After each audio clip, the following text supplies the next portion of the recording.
Hi friends, welcome to Raga's Kitchen. Friends, இன்னைக்கு வீடியோவில் அசத்தலான சுவையில் சூப்பரான கல்யாண வீட்டு பிரெட் அல்வா எப்படி பண்ணலான்றதாங்க பார்க்க போகிறோம். 10 நிமிஷத்தில் செஞ்சிடலாங்க. ரொம்ப டேஸ்டியாக இருக்கும். இப்படி வாயில் வச்சாலே வலிக்கிட்டு போகிற மாதிரி அவ்வளோ சுவையாக இருக்கும். கண்டிப்பாக நீங்கள் ட்ரை பண்ணி பாருங்கள். இந்த பிரெட் அல்வா செய்கிறதுக்கு நான் இன்றைக்கி வந்துட்டு ஒரு 6 ஸ்லைஸ் பிரெட் எடுத்திருக்கேங்க. நான் இன்றைக்கி சொல்கிற அளவுகள் எல்லாமே இந்த 6 ஸ்லைஸ் பிரெட்டுக்கு நான் சொல்கிறேன். நீங்கள் அதிகமாக செய்கிறதா இருந்துச்சுன்னா நீங்கள் அந்த அளவுகள் எல்லாமே அதிகப்படுத்திக்கோங்க. இப்போ இந்த பிரெட்டோடைய ஓரங்கள் இருக்குது இல்லைங்களா, இந்த ப்ரௌன் கலரில் ஓரத்தில் இருக்கிறத வந்து நம்ம கட் பண்ணி எடுத்துடலாம். இது நம்ம சேர்த்தோம் அப்படின்னா இதில் லைட்டாக வந்து கொஞ்சம் மொத்தமாக இருக்கும், சுவை வந்து கொஞ்சம் வேறுபடும். அதனால் இந்த சைட்ஸில் இருக்க ப்ரௌன் பார்ட் மட்டும் கட் பண்ணி எடுத்துருங்க. இதை வந்து நீங்கள் வேஸ்ட் பண்ணாமல் இதில் நம்ம வந்துட்டு பிரெட் க்ரம்ஸ் ரெடி பண்ணிக்கலாம். நம்ம கட்லெட் அல்லது வேறு ஏதாவது பொரிக்கும் போது நம்ம சேர்த்து செய்யும்போது நல்லா டேஸ்ட்டாக இருக்கும். இப்போ 4 சைடுமே நம்ம கட் பண்ணி எடுத்தாச்சு. இப்போ இந்த பிரெட்டை 4 பீஸாக நம்ம வந்துட்டு கட் பண்ணிக்கலாம்.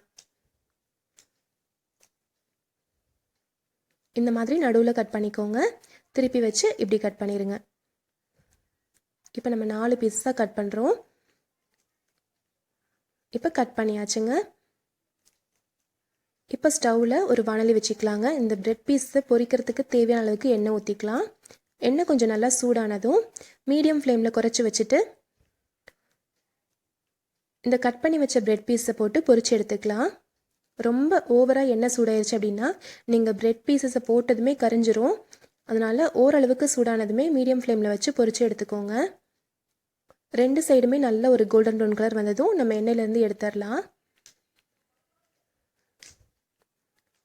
ஹை ஃப்ளேமில் வச்சாலும் டக்குன்னு கரைஞ்சிருங்க. அதனால் மீடியம் ஃப்ளேம்லேயே வச்சு பொரிச்சு எடுத்துக்கோங்க. பாருங்கள், இந்த கலர் வந்தால் போதும், நம்ம எடுத்துடலாம்.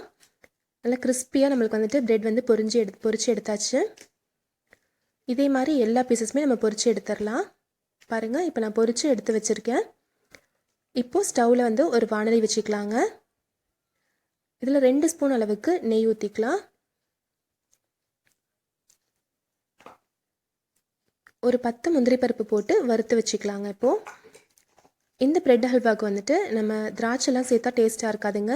முந்திரி பருப்பு மட்டும்தான் நல்லா டேஸ்ட்டாக இருக்கும். இப்போ முந்திரி பருப்பு லைட்டாக கலர் சேஞ்ச் ஆனதும் நம்ம தனியாக எடுத்து வச்சிடலாம். அந்த நெய்யோடவே தனியாக எடுத்து வச்சிடுறேன். இப்போ அதே வாணலியில் 3/4 கப் அளவுக்கு சர்க்கரை போட்டுக்கலாம். கூடவே 1/2 கப் அளவுக்கு தண்ணி ஊற்றிக்கலாம். நான் இன்றைக்கி யூஸ் பண்ணுற கப்புடைய அளவு வந்து பார்த்திங்கன்னா 1/4 லிட்டர் அளவுடைய கப் வந்து நான் எடுத்திருக்கேங்க. 3/4 கப் சர்க்கரை அப்படின்றது 150 கிராம் அளவுக்கு சர்க்கரை இருக்கும்.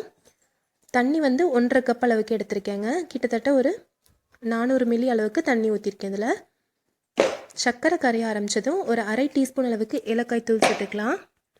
இப்போது சர்க்கரை நல்லா கரைஞ்சி சர்க்கரை தண்ணி நல்லா கொதிக்கட்டும். பாகு எதுவும் வரணும்னு அவசியம் இல்லைங்க.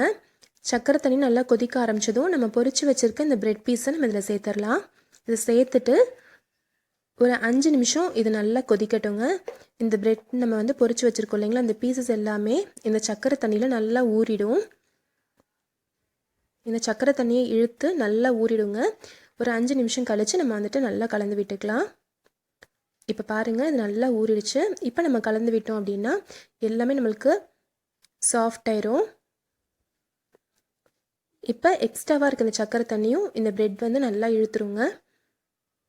மீடியம் ஃப்ளேமில் வச்சு ஒரு 3லேருந்து 4 நிமிஷம் இது நல்லா வந்துட்டு கொதிக்க விடுங்க. இப்போ பாருங்கள், சர்க்கரை தண்ணி எல்லாமே நல்லா இழுத்துருச்சு. இந்த ஸ்டேஜ் வந்ததும் நம்ம வறுத்து வச்சுருந்த முந்திரி பருப்பை சேர்த்துடலாம். நான் அந்த நெய்யோடவே சேர்த்துக்கிறேங்க. சேர்த்து நல்லா வந்து கலந்து விட்டுக்கலாம். நல்லா கலந்து விட்டுட்டு ஒரு 3 நிமிஷத்துலேருந்து 4 நிமிஷம் நீங்கள் இதை வந்து நல்லா கலந்து விட்டீங்க அப்படின்னா நம்மளுக்கு பேனில் ஒட்டாமல் அல்வா பதத்துக்கு கரெக்டாக ரெடி ஆயிருங்க. இப்போ பாருங்கள், ஃபஸ்ட் இருந்ததுக்கும் இப்போ கொஞ்சம் வந்து சேஞ்ச் ஆயிருக்கு. இப்போ பேனில் ஒட்டாமல் தனியாக அப்படியே வர ஆரம்பிச்சிருச்சு பாருங்கள். சூப்பராக நம்மளுடைய அல்வா பதம் வந்துருச்சு. நல்லா டேஸ்டியான பிரெட் ஹல்வா ரெடி ஆயிடுச்சுங்க. இந்த பதம் வர வரைக்கும் நீங்கள் வெயிட் பண்ணி அதுக்கப்புறமா நீங்கள் இறக்குனீங்க அப்படின்னா ஒரு 3-4 நாள் ஆனாலுமே நல்லா டேஸ்ட்டாக இருக்கும். சூப்பரான கல்யாண வீட்டு பிரெட் ஹல்வா ரெடி ஆயிடுச்சுங்க. இப்போ நம்ம சர்வ் பண்ணிடலாம். சட்டுன்னு 10 நிமிஷத்தில் செஞ்சு கொடுத்துர்லாங்க. பாருங்கள், ஸ்பூனில் நான் இப்போ எடுத்து காமிக்கிறேன். இப்படி ஸ்பூனில் ஒட்டாமல் அப்படியே விழும் பாருங்கள். இந்த அளவுக்கு இருந்துச்சு அப்படின்னா நம்ம வாயில் வச்சாலும் இப்படி வழுக்கிட்டு போகிற மாதிரி அவ்வளோ டேஸ்ட்டாக இருக்கும். கண்டிப்பாக நீங்கள் ட்ரை பண்ணி பார்த்துட்டு இப்படி இருந்துச்சுன்ற சொல்லுங்கள் ஃப்ரெண்ட்ஸ். இந்த ரெசிபி உங்களுக்கு பிடிச்சிருக்கும்னு நினைக்கிறேங்க. இந்த ஹல்வா ரெசிபி உங்களுக்கு பிடிச்சிருந்துச்சுன்னா நம்ம சேனல் ராகாஸ் கிச்சனில் ஒரு லைக் கொடுங்க, ஃப்ரெண்ட்ஸ் கூட ஷேர் பண்ணிக்கோங்க, சப்ஸ்கிரைப் பண்ணி வச்சுக்கோங்க. தேங்க்யூ.